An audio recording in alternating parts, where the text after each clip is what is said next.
Stranger Things Season 2 is an excellent show, and I'm sure anyone that has Netflix has either watched it or plans to watch it, but I thought I'd give it a little bit of a review. On Halloween night, Will's a sort of shadow. Maybe all of this is happening for a reason.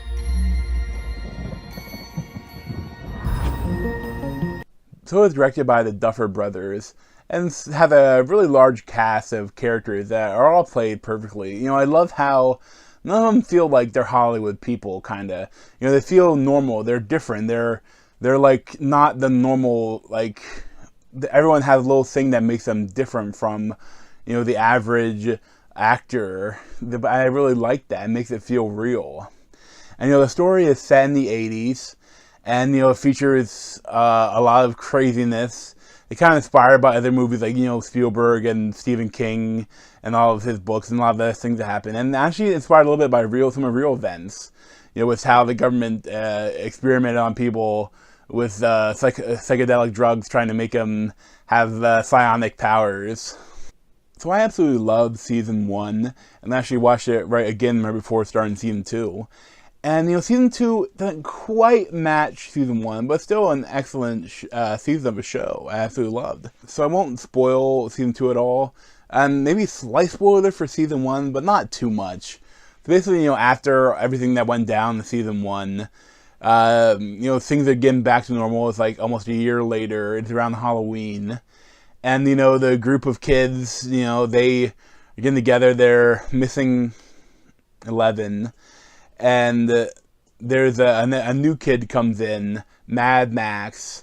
And, you know, I didn't love the kind of all the drama the new kid added. It kind of like brings strife among the friends. And I was like, oh, you don't really need to do that. I mean, I don't know. But I mean, her character's okay. It's just I felt like they wanted to have a replacement in the friend group for 11, because 11, again, a spoiler for Season 1. But, you know, 11 is kind of out of the picture at the moment. But David Harbour, the sheriff, has kind of, Hopper, he kind of has her at his cabin. He's worried that if people know that she's around, they'll try to take her and lock her up again. And, you know, Will is back, but he is still, something's going on with him. And, you know, when more things happen, they have to join back up and defeat the whatever is in the Upside Down, trying to come over and destroy our world. You know, there's so much great stuff in this show.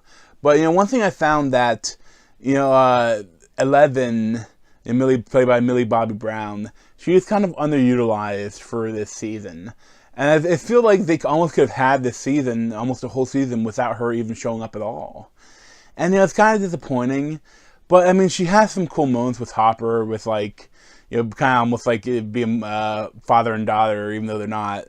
And there's one odd episode, episode 7, which is a one-off with all 11, when she goes and becomes a punk and finds another one of the experimented on kids.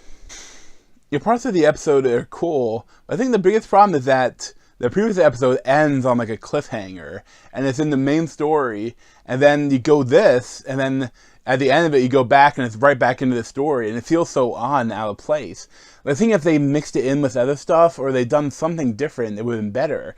But with just that one episode stuck in between these other two really important episodes, it feels really odd. I think that's one of the biggest reasons that people don't like it. So, you know, I really love this season. I love that, you know, there's some more aliens aspects to it when things happen. And there's a lot of, it's in the same vein as Season 1, but they do different things with it. And I really enjoyed it. Like I said, it's not quite as good as Season 1, which I'd probably give a 10 out of 10.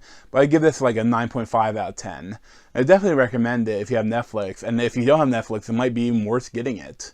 But thanks for watching, and check out other video playlists on my head, or subscribe to me over here.